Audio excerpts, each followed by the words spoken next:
प्रत्याश classes में आप सभी का स्वागत है। मैं दयानंद आज आप लोगों को पॉलिटी का जो संवैधानिक विकास का क्रम है उसके लिए आज आखिरी वीडियो लेकर आया हूं और इसके बाद जो संवैधानिक विकास का क्रम है वो समाप्त हो जाएगा। उसके बाद हम लोग संविधान सभा के गठन के आगे की पढ़ाई करेंगे। तो आज का वीडियो में जो अभी तक हम लोगों ने जो पढ़कर आया है, जिसमें हम लोग कंपनी के अधीन संवैधानिक विकास और उसके बाद जो आते हैं क्राउन के अधीन संवैधानिक विकास के क्रम को देख रहे थे।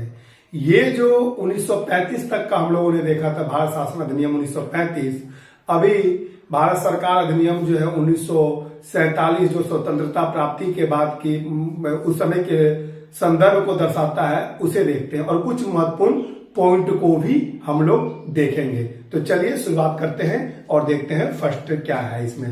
देखिए, तो भारत स्वतंत्रता अधिनियम 1947 ये क्या नाम से जाना गया? भारत स्वतंत्रता अधिनियम 1947 ये कब पास होती है? जब कैबिनेट मिशन की बात आती है, उसके बाद से भारत स्वतंत्रता अधिनियम 1947 पास होती है और इसके द्वारा जो प्रावधान किए गए थे उसमें से हम लोग देखते हैं, जैसे अविभाजित ब्रिटिश भारत का विभाजन किया जाएगा।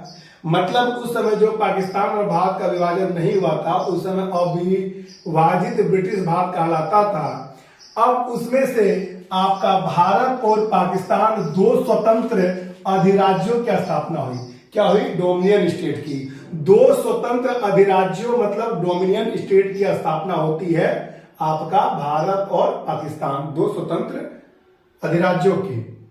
नेक्स्ट में क्या है? एक तो पॉइंट ये हो गया। दूसरा पॉइंट है 15 अगस्त 1947, जिस दिन हमारा भारत स्वतंत्र हुआ था उस दिन की बात है। 15 अगस्त 1947 से भारतीय रियासतों पर ब्रिटिश संप्रभुता की समाप्ति। 15 अगस्त 1947 से भारतीय रियासतों पर ब्रिटिश संप्रभुता की समाप्ति हो गई। दोनों अधिराज्य अर्थात भारत और पाकिस्तान की संविधान निर्मात्री सभा को संविधान बनाने का अधिकार दिया गया है।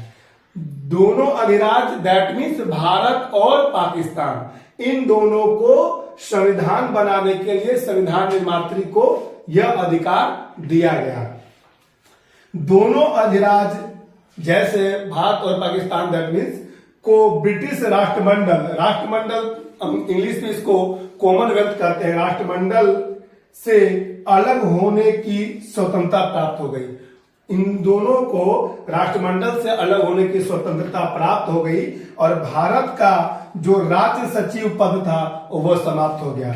भारत का जो राज्य सचिव पद था वो समाप्त हो गया।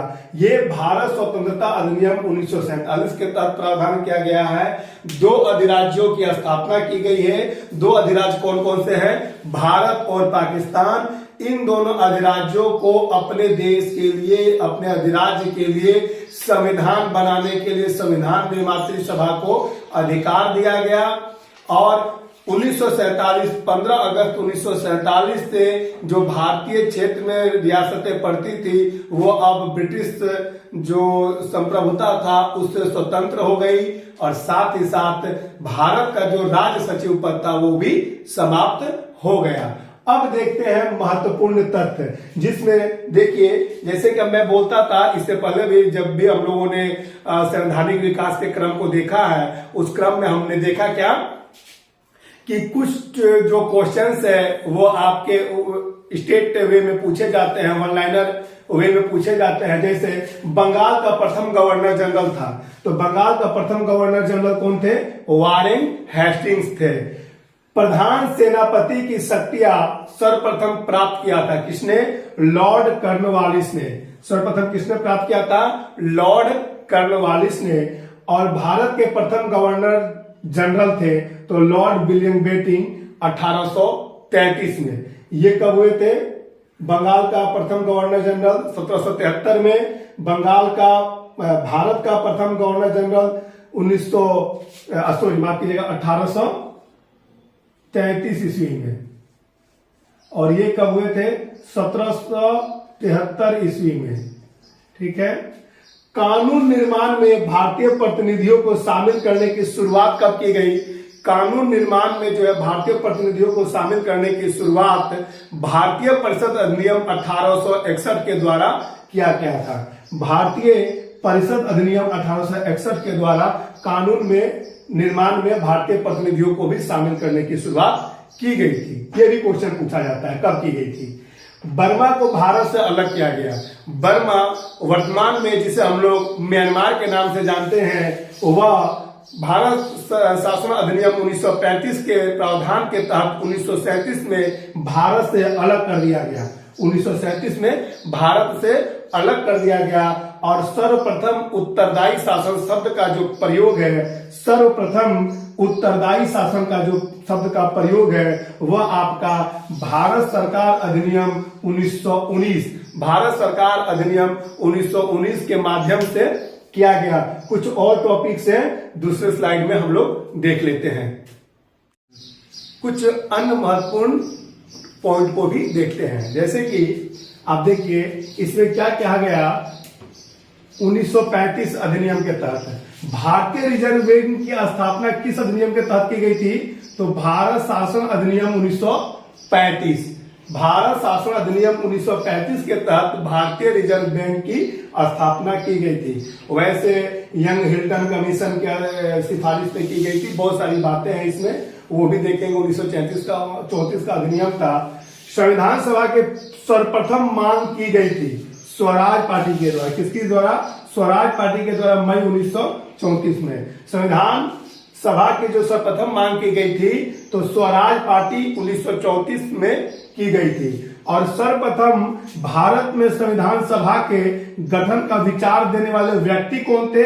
अगर व्यक्ति बोल दिया जाएगा तो एमएन राय 1934 होगा, और अगर पार्टी बोल दी जाएगी तो स्वराज पार्टी मई 1934 होगा।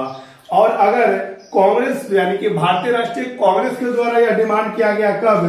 तो उस वर्ष कब किया गया था? 1934 में किया गया था संविधान सभा की मांग। भारतीय संविधान सभा चुनी गई थी तो भारतीय संविधान सभा अप्रत्यक्ष निर्वाचन के द्वारा चुनी गई थी। तो आज जो है यह संवैधानिक विकास के क्रम का लास्ट वीडियो था, और इस वीडियो में हमने जो कंप्लीट संवैधानिक विकास के क्रम को कम कर चुके हैं, जिसमें से हम लोग 1773 से लेके 1947 तक के जितने भी अधिनियम आए थे, चाहे वो ब्रिटिश क्राउन के अंतर्गत या कंपनी के अंतर्गत, उन सभी चीजों को देख लिए हैं। जिसमें उनसे रिलेटेड जितने भी क्वेश्चंस बनते हैं उन सभी चीजों को देख लिए हैं। इससे related question one liner format में और ऑप्शन के साथ ये दोनों क्वेश्चन सेट आपके साथ वीडियो में आएंगे, जो कि प्रीवियस ईयर में पूछे हुए क्वेश्चन हैं। और एक कंपाइल्ड वीडियो आएगा जिसमें हम संवैधानिक विकास के क्रम को सभी जो है वीडियो को एक साइड कंपाइल करके लाएंगे। तो अगर आप इस चैनल पे नए हैं तो चैनल को लाइक करें, सब्सक्राइब करें, दोस्तों के साथ शेयर करें। धन्यवाद।